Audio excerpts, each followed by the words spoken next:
Wetin that thing remind me of be say we Africans now we be the original climate warriors. Africans lived one with nature. We not take more than nature can. We not take excess from nature to create personal wealth for ourselves. Do you understand what I'm saying? We as a people, we understood that there has to be balance between man and nature. They say we'll be savage, so we no get sense.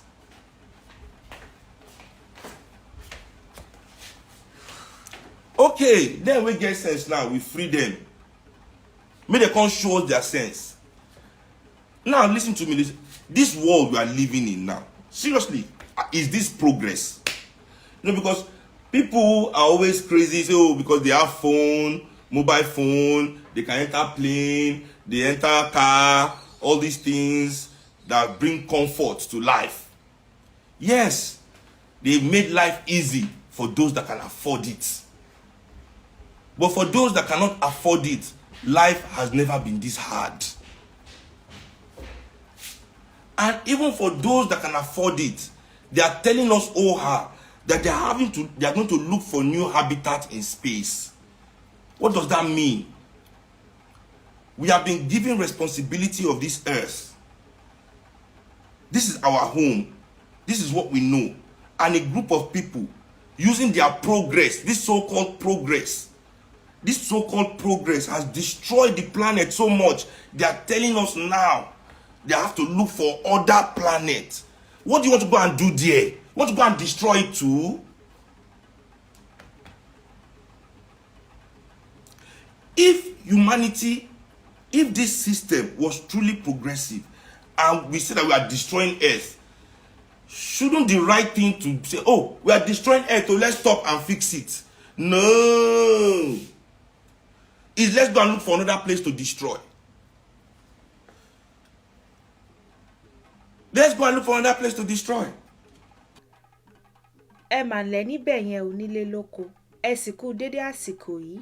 Hello everyone, it's Adirunke again. I hope your day is going well. Today I'd like to talk about the word Osun. Osun. A synonym of that word is Oshun, and what it means. I think this is the American version of the word Oshun, and then the Cuban version sounds somewhat like Ochun. The Brazilian version is Oshun. I think that is how they say it too. But anyway, the correct pronunciation would be Osun or Oshun, depending on the dialect. So in Oshogbo, some people say Osogbo. Most people, I've heard them say Osun. Like when you are at the very place, you will most likely hear Osun more than Oshun, but both work. I suppose you will hear them both equally. Both work. So these are some of the things that you would associate with the deity Osun or Oshun, the sacred stones, and just the mental picture of this would remind you of Osun, Oshun. So first, I'd like to start by paying homage to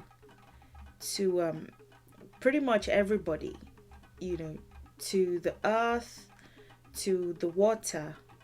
Ìbà omi, ìbà ilẹ̀, ìbà ìyá, ìbà obìnrin, ìbà ọkùnrin. I think it's very critical that I do that. I'm going to be talking about some things here and there that didn't come out of the blue, of course. Came out of years of study, and especially the ones that dedicate their lives to not only learning these things but sharing the information. I honor you. Ibai. These three are mispronunciations. So these are the correct versions. This came about as a result of the Atlantic slave trade, and just people adapting. So of course the native tongue was lost. That tends to happen, and these variations came. So Oshun doesn't quite say anything. I mean, it is still okay to say these three, I guess. Like, you can't just, I suppose it depends on you. If you want to say it the Yoruba way, that's fine. If you want to say it the the whatever country you're in way, that's fine as well. But if you want to say it in such a way that what you're saying actually carries meaning as close to the original as possible, then it is Osun or Oshun. So Oshun, Ochun, Oshun, all these versions don't mean anything, I suppose, because Yoruba people think names are really important. I think that's critical to the Yoruba philosophy.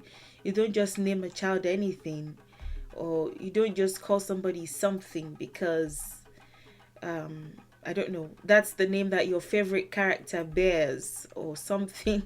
Then it's important.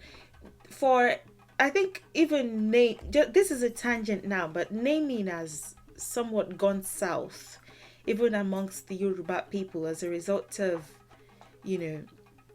external influences. So there are people that would name themselves, their children, names like David, for instance. That David is one of the important Bible characters, but you don't exactly know what the word David means in and of itself.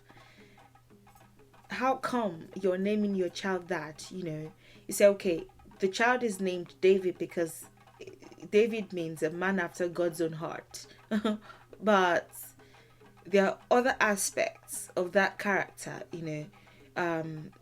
like he was also an adulterer and he was also a murderer, killed somebody's husband, So I suppose it depends on what side you look at. And I'll be touching on that today, the picking aside, just picking one thing and just focusing on it.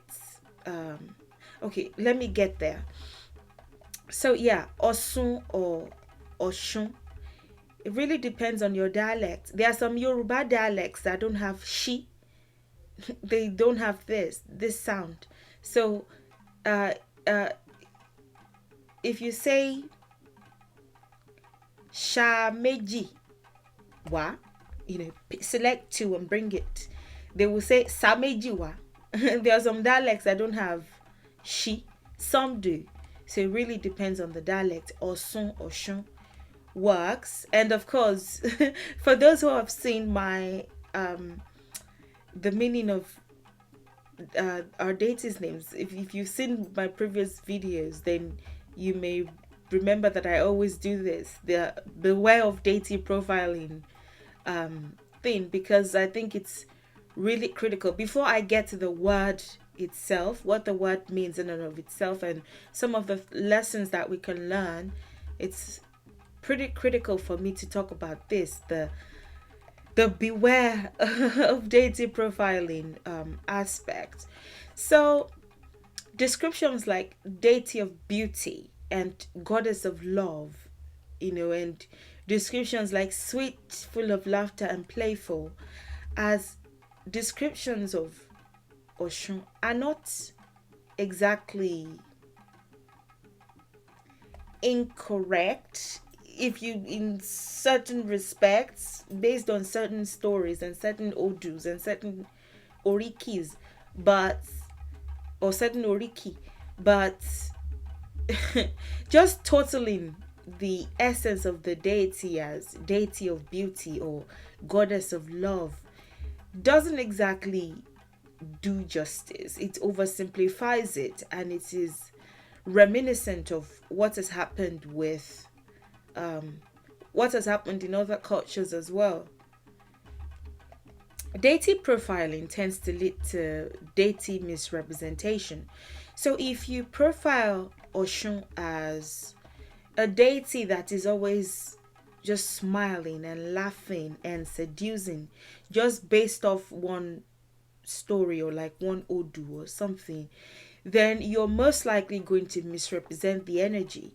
So I've seen dances, for Oshun, and they seem rather incomplete.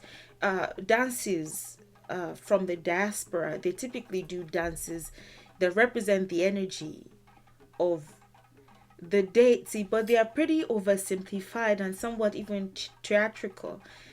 They don't really cover the essence. So it's typically Oshun's dances typically involve some laughing, some gesturing, maybe some catwalking and all that. But it's not really quite it. When you profile a deity, you're most likely going to misrepresent them, and misrepresentation equals misinformation and just total dilution of the very essence of the energy. So I suppose that's one thing to look out for. Another thing to mention is Oshun is not Venus or Aphrodite. Oshun is not the Yoruba Venus or the Yoruba Aphrodite. Their stories are different. And even Venus, just simplifying the essence of Venus as the goddess of love, is really not so. Like, there's the warrior aspect of this energy, and there's the philosopher, and there's the leader. They're just different aspects. Love with Venus, I don't even think love is as paramount in the story of Venus as people pretend that it is. I don't think that is really the essence of, and based on even Greek mythology now. Another tangent. Based on Greek mythology, I don't think love is like central to the essence of that energy. If you take like philosophy class that is really focused on this Greek deities, then you see that it's not quite. Or Jupiter is the deity of wealth. There's so much more to or the god of wealth or something, opulence. There's so much more to that energy. So when you oversimplify like that, and you commercialize, you tend to have problems. I was surprised when I saw this this Vice article. I think some people complained, and maybe I think the picture has now been changed, but there's just a lot of comparing Venus to Oshun arts and works that is not that they're comparing, but you see attributes of Venus sort of being placed upon Oshun. Now, for one, it's the mirror. The mirror is one one signifier of that. This picture has now been changed, but this was what was uploaded initially. How to invoke the energy of the Yoruba god is not quite. Not quite. Again, this is what I'm saying. Venus was the goddess of love, beauty, fertility, goddess of. She was a warrior, she was a philosopher, she was many things. Like, if you really look at the character. So it's not, even Venus and Aphrodite are poorly represented to make them more adorable. Their stories are not really told.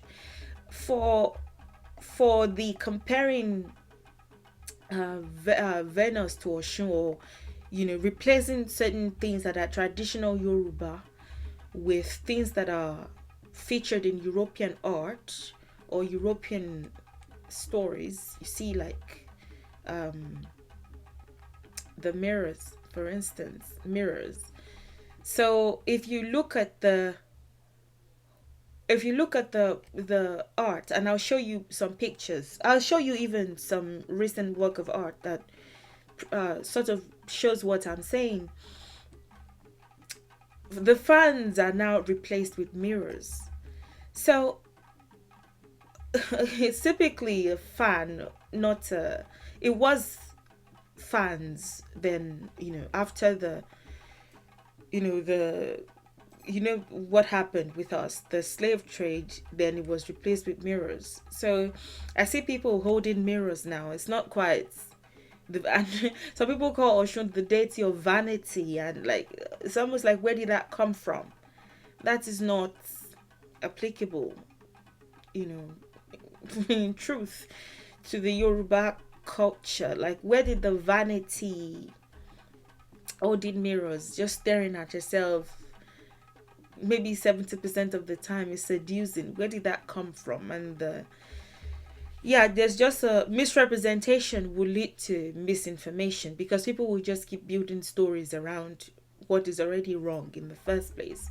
So this is what I'm saying with these are early European paintings of the deity Venus, or the character Venus, that was then deified, but then seems to no longer be deified. I don't think there's many people that still honor Venus as much, as far as like worship the way it used to be done is concerned. But the staring into the mirror thing is easy to see, like how that came to be with the representation of Oshun. So you see, in the popular paintings of Oshun, she's typically holding a mirror and staring at herself. That is not really quite true, and it also leaves a bitter taste in one's mouth when you think about even mirrors. And it's ironical, mirrors and slave trade, and the fact that maybe certain people at some point were allowed to be taken away in exchange for mirrors. If you think about mirrors and what happened during the slave trade, then this becomes even more uncomfortable. Maybe that is a stretch. But I don't know. It's just it's just not it. It's just not it. Here's another one. This is I think one of the early paintings of Venus coming out of the, I don't know if it's a seashell or oyster shell or something. And this is one, So we just kind of have to be careful anyway, because obviously this is not really accurate. It's nice that the European one was some I don't know if it's nice, but it's of course a nice work of art that the European characters were sort of switched out for African characters. But if it's not the story, then it's somewhat a disservice. If this is not the story of the birth of Oshun, then it is, I suppose this is supposed to be maybe Yemoja, and this is supposed to be Obatala, and this is supposed to be Shango. This is not the story. So it's nice representation, but down the line, especially for people who will just pick this image someday, and this is not the birth of Oshun. So I guess, that's just one thing to think about, is if you are an artist, and this is another European painting switched out for African characters. It's nice. Best believe I like these paintings, but it's just what it's titled as that is, but I suppose it doesn't matter. And I thought it would be a good time to honor artists like Stephen Hamilton for the work that they do. Stephen Hamilton's art is somewhat almost always infused in mine that it's hard to tell our work apart.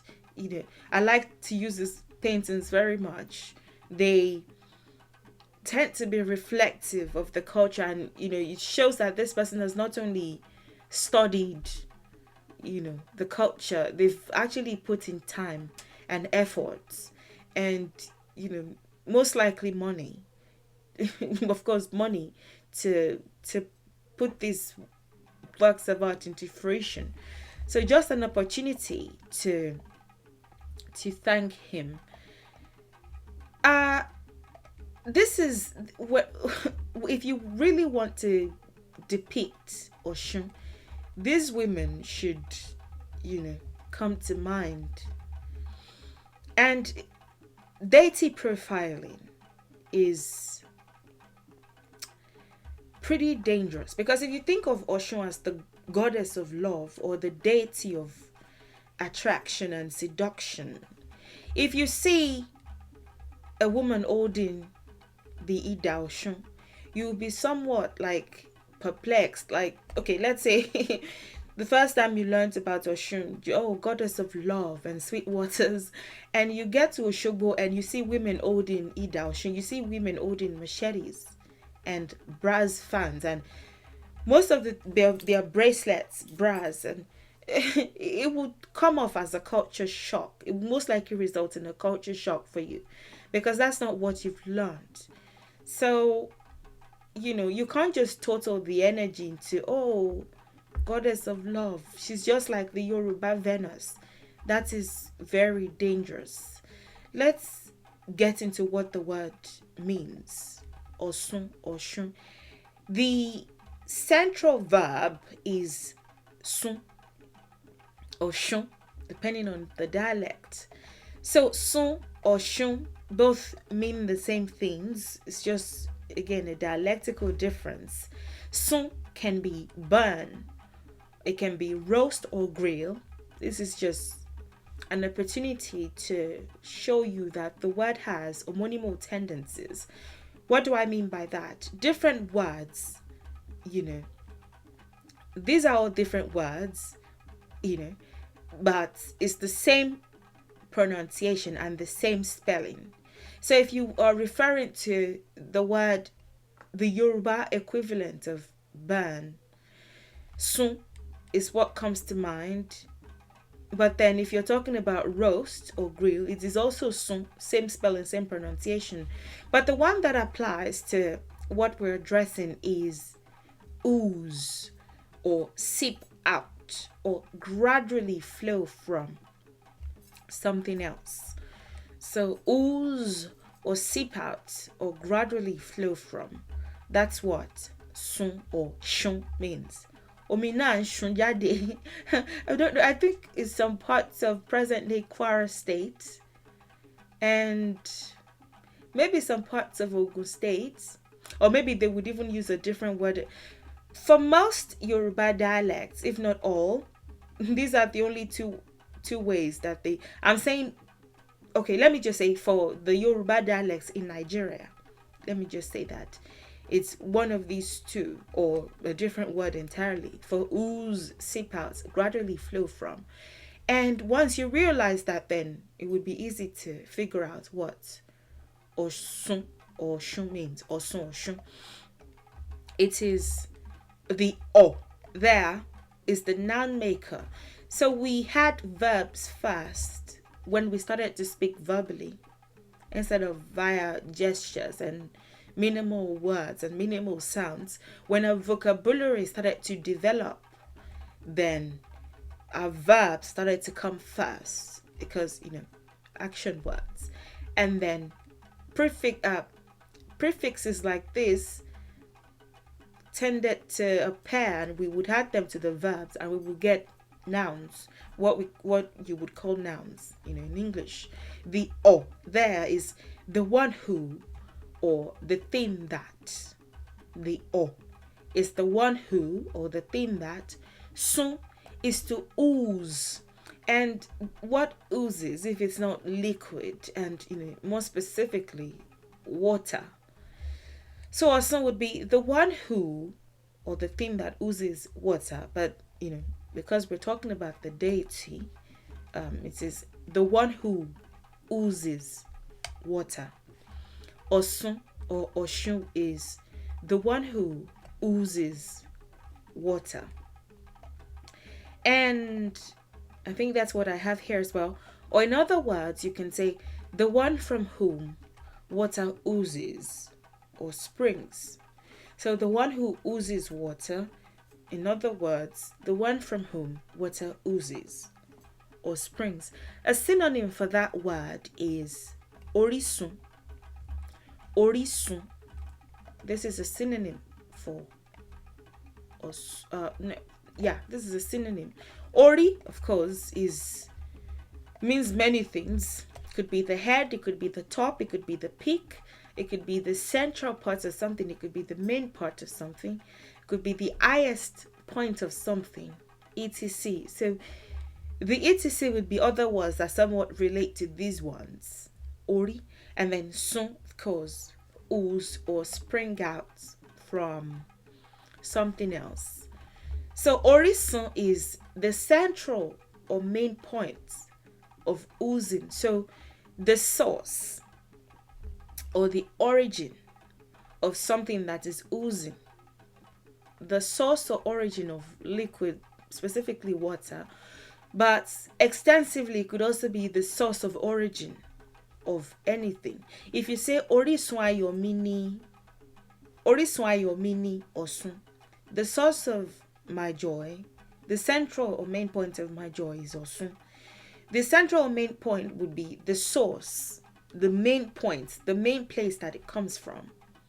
So the source or the origin of liquid water, or extensively anything, orisun. And so the reason Osun is called that is because she's, incredibly in tune with water. So much so that it feels like it oozes from her. I think Osun, the human incarnation, was not named Osun when they were birthed. I think one of their names is, I think the original names before they, explored and became deified. There's the spirit of the energy, but then there's the human form that was also deified, So, because then we got to know them like on a more human level. So in tune with water that it feels like it oozes from them. Now, this is a very simplified, very like ignorant even version. If you seek knowledge, if you ask the Yaloshans, the Oloshans, and even the Ogboni, they would have things to say about this in depth. I don't really have anything in depth to add to that, to why she's called that, and maybe what the original story around that is. So maybe at some point in the future we can get somebody who belongs to one of those. I mean, my goal is to meet people like, let me not say but it would be really nice to hear additional stories. One of the original names was, one of the names that she bore was Awura Olu, I think. Awura Olu, and that is that has gold in it. That has the Awura, I think Wura, maybe Awura. That is gold. Awura Olu, maybe like the golden head or something like that. I think that was one of the original. Also, it's just like a nickname or like an epithetic name, for the person, for the ancestor, for the energy. And some of the tools that they worked with, and they still work with, water, gemstones, and crystals. and it is reflected in we say omio, otao. Ota is stone, but more specifically in this case, like gemstones, precious stones. I don't think a lot of people know that Osun, amongst other ancestors, worked with crystals and gemstones, knew what they worked for, and worked with them. Next, we have plants and herbs, and she definitely worked with herbs. There's in our Oriki, Alagbolodo is mentioned, Alagbolodo, but the one who has like herbs, maybe herbal, just agbo. Agbo you make from plants, like a medicinal drink. So the one who has agbo in our waters, so like, the one whose waters are medicinal. But she also worked with herbs. When it rains, and it's just mind blowing. When it rains and the water washes to the seas, the rivers, I apologize, from certain plants, from certain trees, the waters become medicinal somewhat. I think in that sense, the waters become even more blessed. I think when the process of, there's just something anyway around the evaporation process, the rain, and the rivers evaporates and then it comes back as rain, and the rain washes things, washes from plants and from stones and from certain, and then washes towards the rivers or forms a path, and the process continues. There's again another esoteric thing about that as well, that we would need an adult's contribution to discuss properly.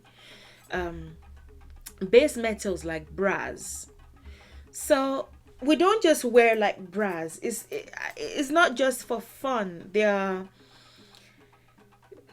and it's not even just in the Yoruba culture. That's the thing. In many ancient cultures, if you check, there's a lot of brass involvement in the singing bowls, in the drums. What else? Brass has copper and zinc, and they attract certain energies and the word of certain energies, and they create certain feelings, and they impact the brain waves in certain ways. So the sounds from brass bells positively affect the brain waves and the environment. When you're shaking the brass bells, it's not really just for fun, it's to attract certain energies while warding off certain energies. So courage, healing and good health, abundance, wealth, these are some of the things that are associated with copper and zinc, and these are some of the things that they can attract. Again, it's not, what I'm saying is not anything new. It's most likely what you already know, especially if you're familiar with Asian philosophies and even other cultures, and the impacts of brass and copper and zinc, and gold. Even another resource or tool that she works with is gold, precious metals like gold. And gold in its natural form almost always has traces of silver, and also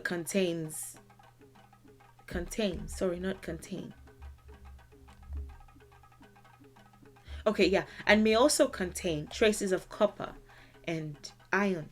So all these things, I think it is it's capitalism, and what else can be a contributing factor.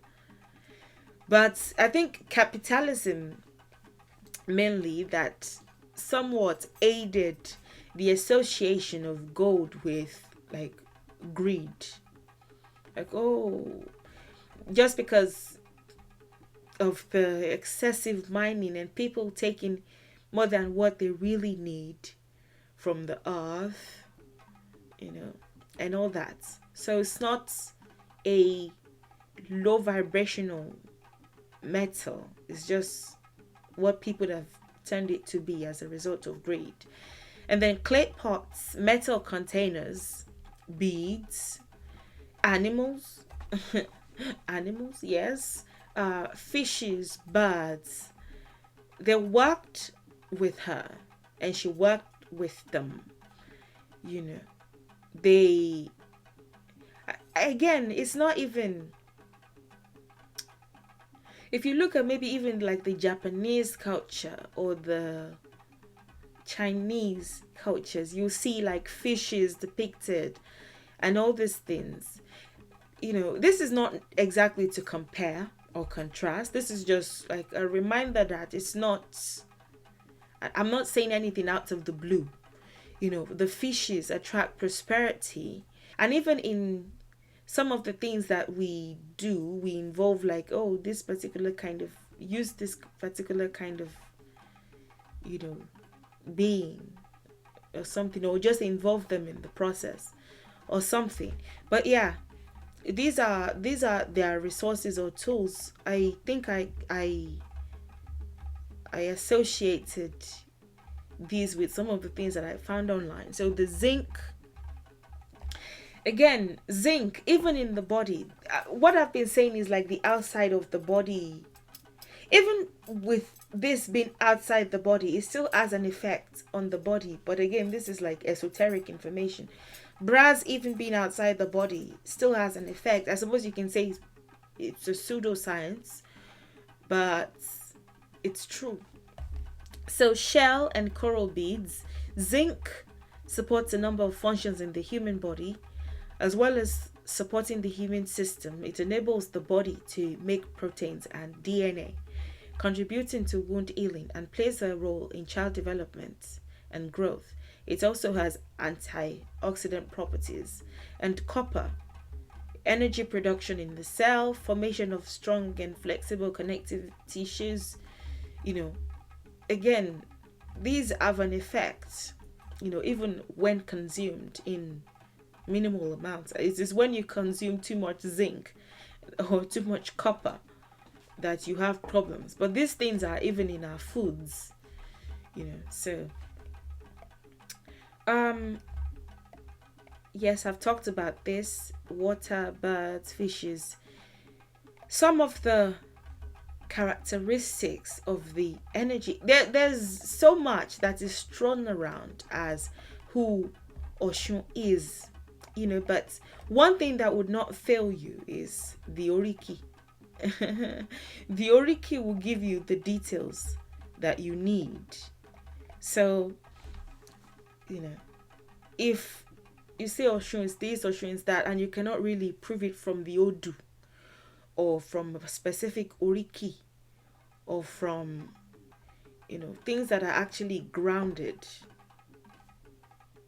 somewhat, instead of she laughs and she rubs her bare breast with honey and she, okay, suppose it's nice theater, I guess. Healer or diviner. Who the energy is, who the human incarnation was, who the energy is. Researcher, hydrotherapist, infertility curer. So around the time, you also have to realize child mortality was a thing. So Oshun was one of the people who rose up to the challenge, and you just can't forget her for it. She's one of the superhumans, you could say, that rose up to the challenge. Again, she was not religious. That's another thing to remember. I say it all the time. These ascended masters, the ones in the one in Jesus in Christianity, Oshun, all the ascended masters in general. Again, let's just leave the Europeanization and colonization. Let's just leave that aside for the sake of acquiring knowledge. They were not really. Jesus was not a Christian, you know. Oh well, maybe Jesus was religious. Well, maybe they subscribed to things that were grounded in religion, but they were not obsessed with it. I think their desire even was to just, you don't have to follow that. That doesn't make any sense. You can't say you don't want to do this on a specific day if you really have to do it. You know, type energy. Anyway, that was a that was a tangent. Back to Oshun, researcher, hydrotherapist, infertility carer. So I don't know what I was thinking about when I noted this. If it originates from Africa, it's a superstition. If it's proven in or adopted by the West, it becomes science. I will talk about this. I think I remember what I wanted to mention when I noted it. Healer, diviner. A lot of the things that she came up with and have now been built upon, you know, okay, back in our babies, or what is now called baby wearing. You know, back in the day when Europeans came, it was like, oh, they act just like monkeys. They put their babies on their backs, and oh, how barbaric. And now people are making thousands of dollars a year just selling strapping items for people to strap babies on their backs or on their fronts. And oh, it has a psychological effect on the baby, and the baby feels closer to the mother. Oh yeah. I thought it was barbaric, like literally some decades ago. How come it is so good for the baby's development now? You know. So anyway, healer, diviner, advocate, and fighter, many times for women and children's affairs. So again, I noted child mortality, just her striving to not only help women, you know.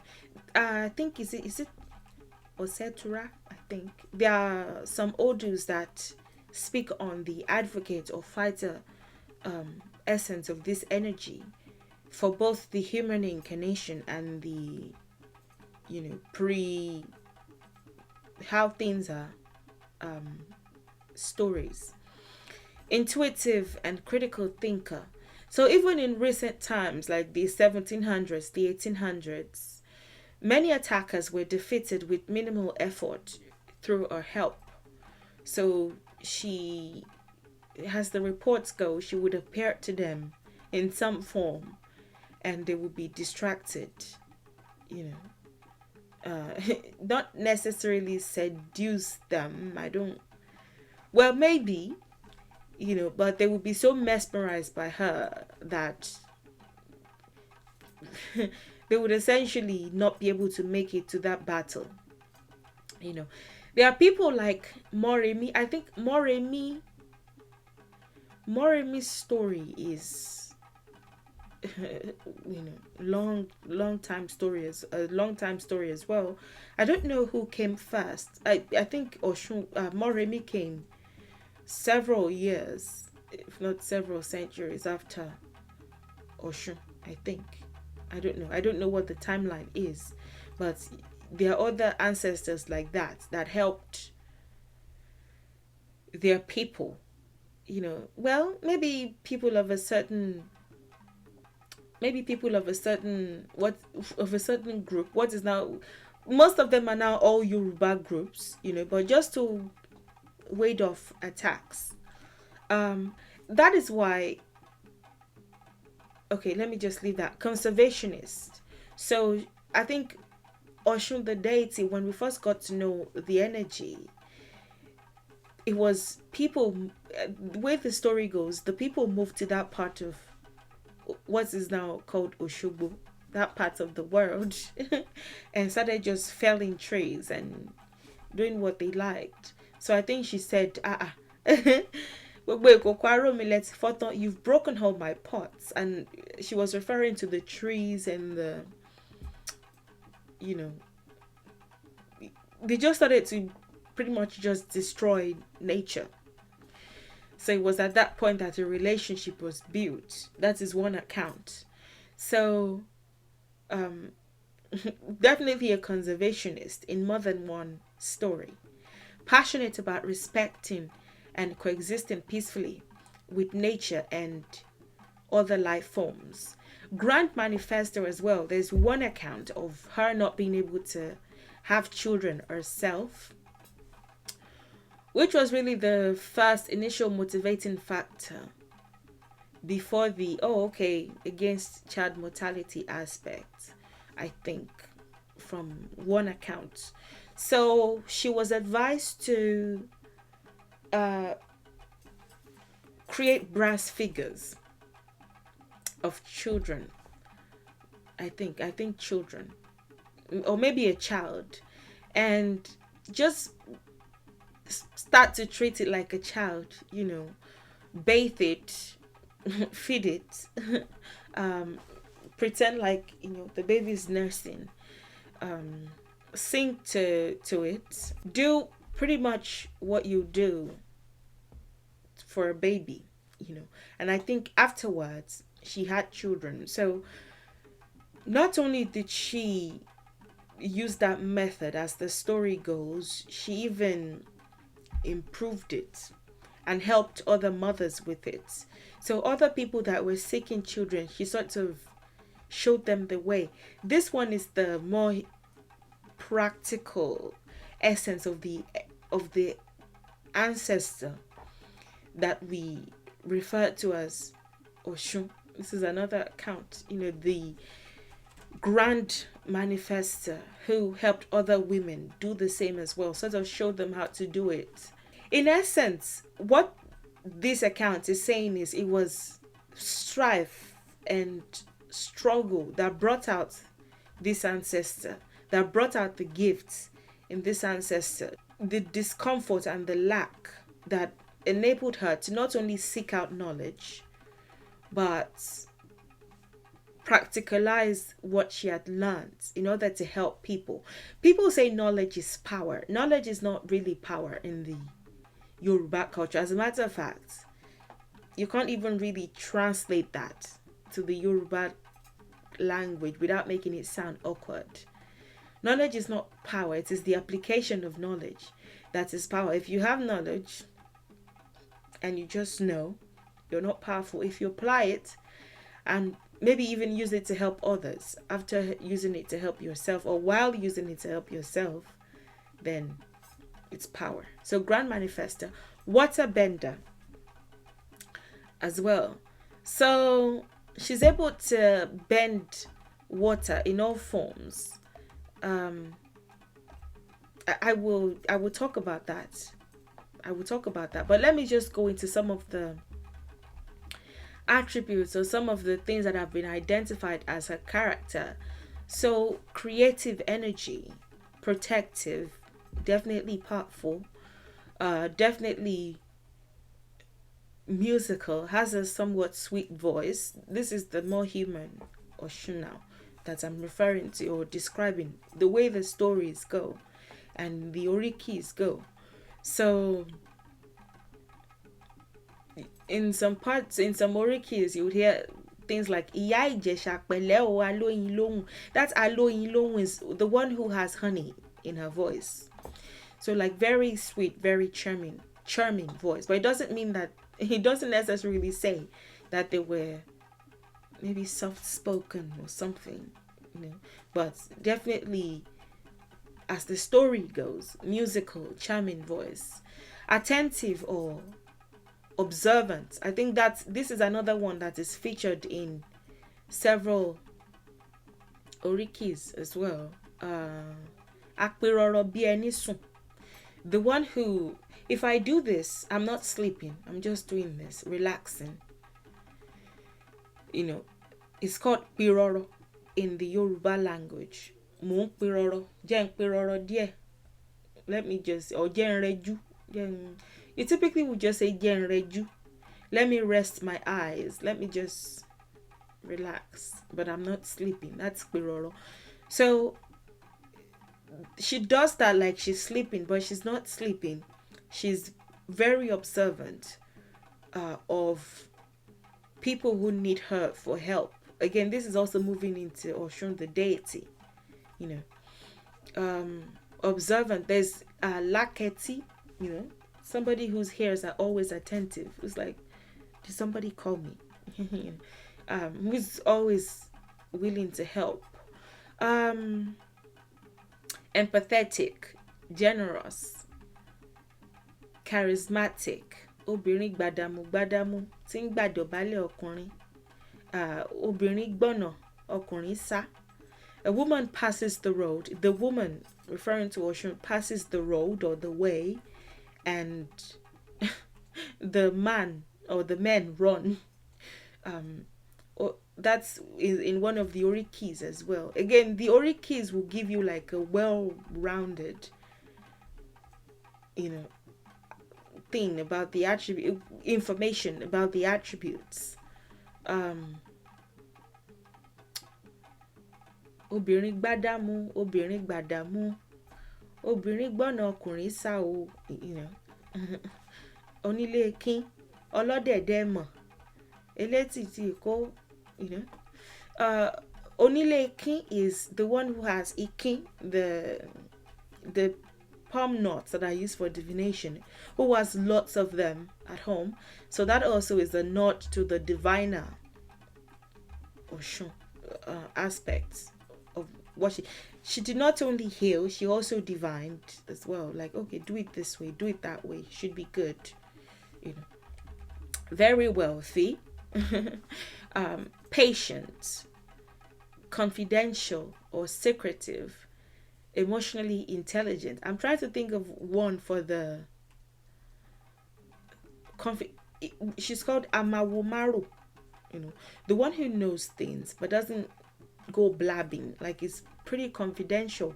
And even in the practical, very practical sense, people will not trust a healer or a diviner who's like always blabbing. She told me that she's having issues with giving birth.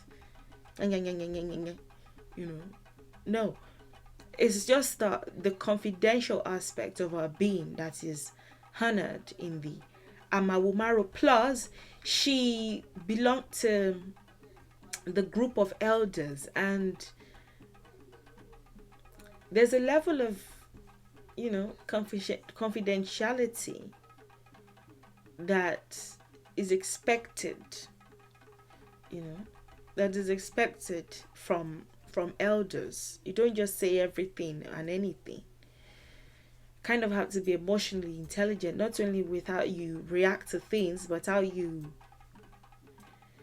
manage them, I guess. So for water bending is an interesting feature because you see it in other deities as well. You see it in the again, I'm going to, wherever I find something that I feel is helpful, I'm going to mention it. Water bending is a very very powerful ability, and you see it with ascended masters of other cultures as well. Well, maybe for other cultures, not maybe water bending per se, but I'm trying to think of one that has a central character that is able to communicate with water and work with water. One that comes to mind is the Jesus at the sea story. The ability to communicate with water. You're in tune. I don't think, and I'll get to that with the creation stories, the ability to be so in tune with water that you can sort of direct it in a certain way. It comes with discipline. In the story of the sea, I don't know, I don't really remember it that well, but as the story goes in the Bible, there was a time that the water was, there was like a storm and the water was raging. And the way that that story is often taught is so wrong, because it's not quite like, I don't think it was quite like, I doubt, I don't even think so. um we're told that that Jesus said, peace be still, like, peace be still. But the way that it is often taught is sort of like he said it in a controlling tone. That is why it's always important to know the original language of things. Even if you're going to read something in English, know what the original is in and of itself. It's pretty important, because there's just a lot of misleading that has occurred as a result of people just not really like looking at the metaphorical aspects of things, and even more importantly, what those words mean in and of themselves. In Hebrew, peace is shalom. I think in Arabic it's salam. Salam. In Hebrew, or I don't know, Aramaic or Hebrew, I think Hebrew, it says shalom. So the beautiful aspect of that interaction is even not discussed enough. So it is presented in a very low energy, very dense light. What it's supposed to teach is how Jesus and nature sort of communicated in that moment. That is the beautiful aspect of it, not a commanded water, peace, be still. Is the beautiful part of that is the interaction that happened there. The fact that Jesus was able to communicate with water, with that body of water. Shalom is peace. Salam is also peace, I think. So if you're Muslim, imagine that in that story, what happened was Jesus said, Salam alaikum, peace be unto you, or peace unto you. If you're Christian, or, I suppose if you're Christian, think about the fact that what was said there was shalom, peace, be still, like, So I just don't like the way it is taught in a very controlling, very. Anyway, that was a long tangent. For water bending, she's able to manipulate water in all forms to heal. So we are like, I don't know, 60 or 65% water. She doesn't need even external water. She it's not like, oh, without that Oshun cannot do anything. Not really. She can even ask the water in your own body to work against you. If you're like an enemy, if you're trying to maybe destroy our children or something, or you're trying to do something evil, she can do that. She can also use that to heal. More importantly, one prayer that you would hear more commonly with Oshun is Makmomi da sinumi, or Makmomi da sikumi. You hear that, like, don't fetch water and put it in me. So I mean, you won't necessarily see Katara, like an avatar character in front of you manipulating water, but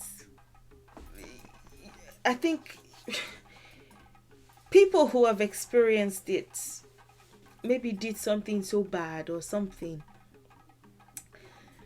If you're going to be punished with water, is it that the water in your body works against you, or you're filled with water? That's one punishment, I guess. You're filled with water so much so that your stomach, gets like really big, and you're filled with water, and you feel like bloated in a somewhat even deadly way, or like you just find They are just different things. I don't want to oversimplify anything because these things are more complicated than saying, oh, this is the punishment. But she's able to control water, all forms of water, whether it's in you to help you to heal you or at the river. She's able to bend water and control it. She was able to and is still able to direct water. Emotional intelligence as well. So for a deity that is so nice, you know, you need a level of emotional intelligence. She's not this weak. Help me. She knows when to be. If you look at Oshun priestesses, you know, on the days of festivals, I know that a lot of them hold fans in one hand and machetes in the other. So it's sort of a, what is the fan is called abebe, base to like plead, a base plea. So that is what we call fans. It cools off things, it eases, it brings you comfort. On the other hand, machetes are for fighting, for clearing anything that is in one's path. So she's definitely emotionally intelligent because she gives you the option to is it the fan that you want or the machete, and she's able to determine that herself. You know, in what situation does this apply? In what situation does that apply? It's not just being too like always nice or always kind and not being able to advocate and fight and go to battles and war if need be. I'm getting a bit tired. My brain is not really functioning well anymore. But yeah, critical to Afrofuturism, definitely. I mean, going towards a more technological world, I think, and we get to rewrite our own stories and retell our own stories as Black people. Oshun is definitely one important character. So you could say deity of healing, of love, of balance, of fertility, of conservationism, of wealth, of battles, etc., and more. The more being of battles when necessary, of of leadership, you know, when necessary, putting people together for a cause. I suppose that would go under advocacy, you know, especially for women. The first person to do anything ever, as far as like actively for equality amongst the genders and all that, is Oshun. So yeah, water as well. Just thinking about water and how it appears in religious works, even in the Bible, how water came to be. It's pretty loose around like how water came to be. I don't think any religious body or spiritual system has in detail attempted to explain how water came into being, you know. And the people realize that water is powerful even beyond our own culture. So even in Nigeria, in churches, they incorporate water. They tell them, oh, bring a bottle of water, let's pray on it for you. In the mosques, same thing. I think we all just realize how powerful water is. And I'm going to explain something in just a second, in a minute. But water really is powerful. Water does not have an enemy. Again, the creation stories and water, there's one I suppose one of the more common creation stories amongst the Yorùbá is the Obatala descended with a chain and with a hen. Where did the hen come from? You know, you can always tell the creation stories that one in particular is not there's just something loose around it. The Obatala was drunk. Where did they get the alcohol from? From Orun? Who made the alcohol? Where did they get the corn from? Who fermented the corn? I mean, again, it's not a religion, it's a spiritual system. You would be stupid to just stick with one story and not even question it. So in the original creation stories, in the original Yoruba creation stories, it was when the earth when Ile, and that is why Ile is honored in amongst the Ogboni, amongst the Ile is honored, and just like the process of replenishment and even conservationism and just, I suppose, coexisting with the earth and honoring the earth for allowing us to be here and to grow here. That would be the Ogoni, and a brief introduction to the Ogoni would be for a different video. Or maybe I would just let one of our elders speak to us. But somebody descended from a chain, was drinking, got drunk, and that is why it's it. I think, to be honest, I think it's just a way of explaining. We know that certain deities don't take this or don't take that, but it's just an effort to just form a story around it, I guess. Just make sense of it using a story. It's not original. When the earth was ready to receive us,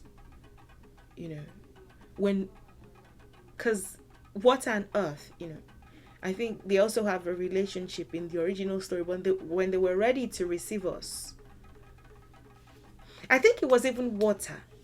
When water was ready to receive us, when water was ready to receive us, water parted. Water showed us our sensitive side, the earth. So the sand, the whatever has always been there, but water sort of just, okay, I'm going to open myself up to you to live here, to exist here, respect it, welcome a different kind of life form that would be what we now call the human being. You can always tell this creation stories that are original and the ones that seem like they came at least maybe just 1 millennium ago or something, or maybe a couple of centuries ago. One thing to learn is water is life. Water has life. Water is sensitive and it responds to words and feelings. Water gives us respect and love and deserves them too. These are, I suppose this would be like the takeaway. Water is life. Water has life. Water is sensitive and responds to words and feelings. Water gives us respect and love and deserves them too. One person that has been able to this is amazing, to show, not that I'm using this as a, okay, this validates, or maybe using other cultures to prove, okay, look, it's also in that culture, yay, but just to let you know that at the end of the day, even universal knowledge is critical for the soul's growth. Just the fact that somebody has done this much work in order to make sense of what we've believed, for people who were not already aware. Again, I said earlier that if it comes from Africa, it's barbaric. If it's believed by Europeans, or then it's valid information. This person, Masaru Emoto, this wonderful human being who passed in 2014, spoke words to water and photographed what they formed, gave it some time and photographed what the words look like. Maybe they hired somebody to do the photographing, I don't know, but you can explore them, explore Masaru Emoto's work. when they said kind things to water, you can just tell this is what they look like in the enlarged microscopical picture. This is what thank you formed. This is what wisdom formed. This is what truth formed. When they said you fool, this is what was formed. When they said evil, this was what was formed. Polluted water before prayer, polluted water after prayer. And I think their message was, by holding the intention of peace toward water, by thinking, speaking, and acting with the intention of peace towards water, water can and will bring peace to our bodies and to the world. And it's just like, at the end of the day, at the end of the day, tribe aside, language aside, the messages are similar. Respecting nature, respecting water. We honor water. We thank water. And back in the day, it was like, oh, satanic, demonic, but you can see it in other cultures as well, and with recent discovery. I mean, this is amazing. This is amazing to think that something like this would have come out centuries ago, would have been like, what are you talking about? But this is amazing to see how even water reacts. And so again, just drawing back to the characteristics, the power of manifestation. You can speak to water and ask water to do certain things for you. We're honoring the energy of Oshun, quite right. But even water itself is quite powerful. You can speak to water, tell water your intentions, or tell them to assist you with this thing, to replenish your body, to give the body what it needs, or to help you, in this even more than just your own body way. They can help. Water has life. So anyway, there's the creator, preserver, and destroyer aspect to Oshun. She's the creator, is a preserver, but will not hesitate to destroy destroyers, if that makes sense. I suppose you have to destroy a destroyer to preserve.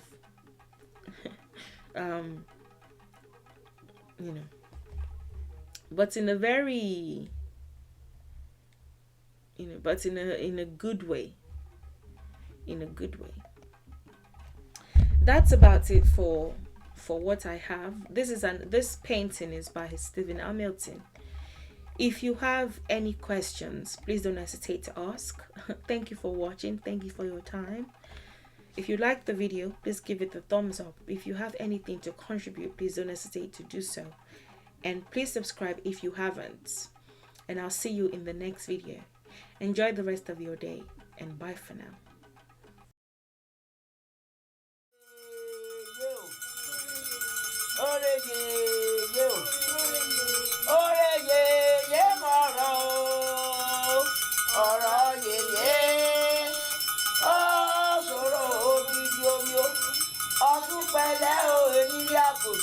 Ìyá Ìjẹ̀ṣà pẹ̀lẹ́ o, alóyin lóru, kàárẹ̀, lúlé o, omi o, ọ̀gá o, ẹ̀rí o, àgbá o, orèyè.